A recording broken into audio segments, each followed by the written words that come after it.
Hello traders, in today's video we're going to be quickly talking about Twitter sentiment analysis. A lot of people talk about CT, crypto Twitter, but I think that a lot of people don't know just how good of a counter signal it basically is. If you don't believe me, let's go look through the data a little bit. So what this is this is datapool.app/charts. Everything you see here is completely free. There's nothing that's trying to, sell you. This is created through, NLP techniques. You can look that up, which is basically classifying messages as positive, neutral, or negative. When there are, neutral right here, negative, positive. When there's a lot of, let's say, positive messages and not many negative, that's a time where a lot of people typically think that the market is going to rise. It's bullish, positive. But what many veteran traders probably know at this point is that typically when people think something's going to rise, it drops. Typically when people think something is going to fall, it just rises. Look right here. What we can see here is earlier in March, not early in March, but a little bit ago, 25th, 26th of March, we see consistent negativity on crypto Twitter, as you can see here from the sentiment score. And this is when Bitcoin was around the 44,000s. Many people thought that it was probably overvalued. What did Bitcoin do? It spiked right up until we had a crazy amount of positive sentiment right here. A lot more positive messages than negative messages, and then Bitcoin fell.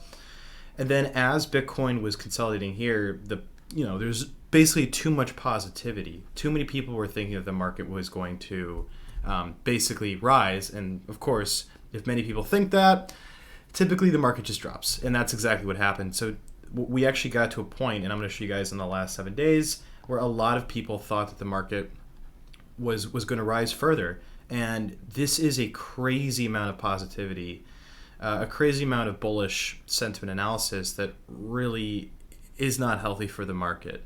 Because this many people betting on the market rising, not always a great sign. However, it does have to be said that there was a lot of bullish sentiment here, right as price was spiking.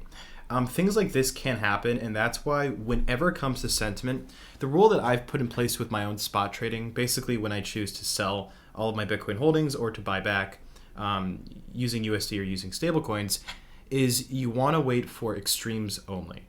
Extremes only is basically where you wait for a sentiment indicator to either be incredibly negative or incredibly positive, then you take action.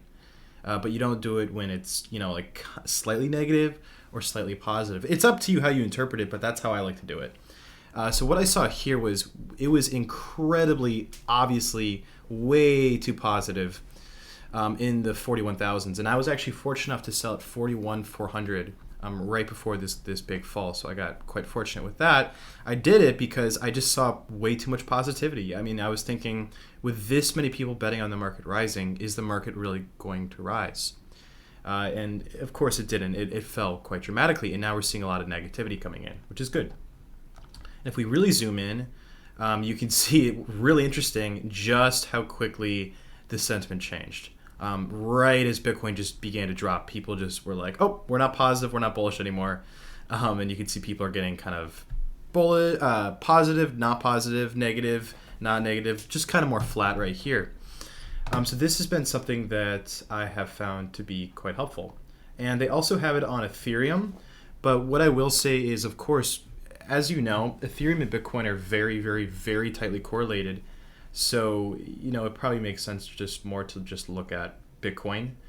But let's go look at, it's kind of a funny message. I'm really sorry. Couldn't get the data. So if we look at the 7-day here, it's just kind of showing the same thing. A lot of people were bullish on Ethereum and then it dumped. Yeah. And you can kind of just see that reflected here. But let's look in the 1 day. If it's any different than Bitcoin, no, it's the exact same. I think that's because people kind of lump in Bitcoin and Ethereum all together. And it looks like, this does not look healthy. So this is one free tool that I've been using and that I've found to be quite good. Now, a little primer on why does this work? Well, when a lot of people are bullish or positive on something, what that can mean is that a lot of demand has already been met.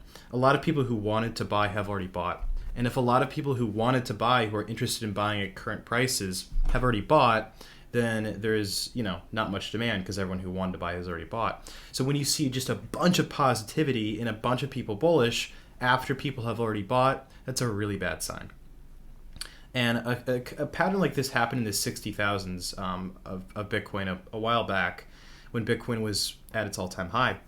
It just got to a point where everyone had already bought. And then, the panic started, and then people started selling in mass. But I think that this indicator should really be paired with Google Trends. Google Trends, the way that they do it here, you can see as a histogram. This is showing how much more or how much less interest Bitcoin is getting relative to the period you're looking at. So when it's green, that means that a lot of people are searching. When it's red, less people are searching. Okay?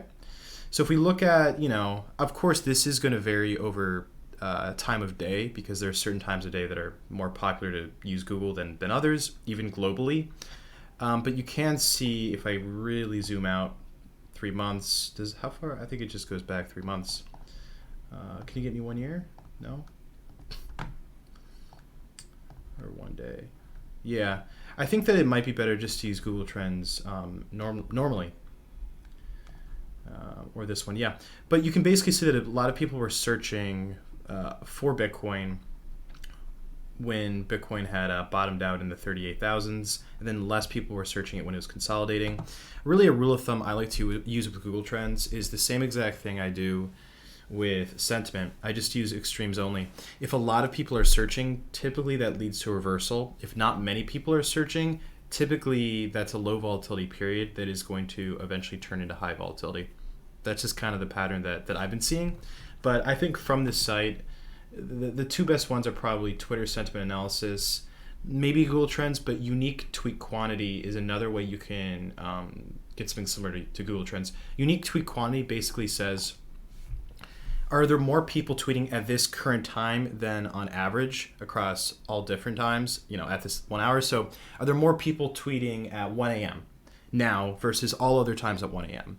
So it actually puts things into perspective. This is not bullishness, or bearishness. This is just how many tweets there are.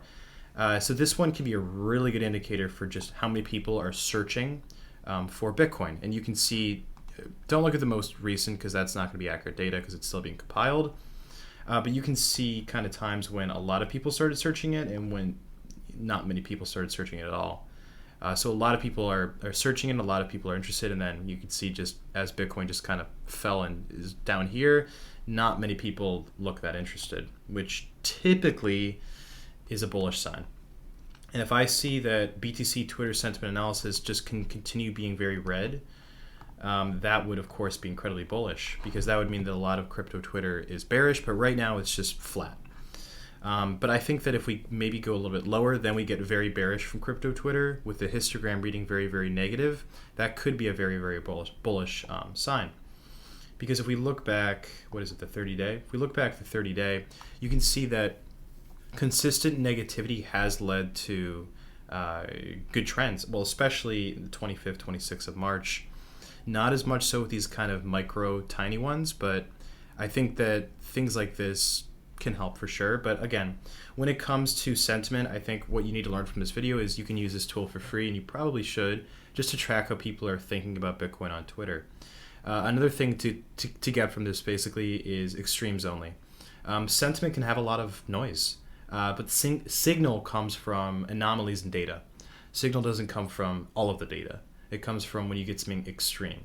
So if you see an extreme amount of negativity on Bitcoin where everyone thinks it's going to fall, typically that's a good sign that the market's going to rise. If you see just a bunch of positivity that you can see right over there or right over there, that's typically the sign that the market's going to fall, and that shorting or going to stablecoins or USD is probably better. That's going to do it for this video. All these things are free tools. Enjoy them. If you have any questions, you can private message me. If you have anything else you want to talk about with social trends and with sentiment analysis, you can also private message me about that topic as well. Happy trading.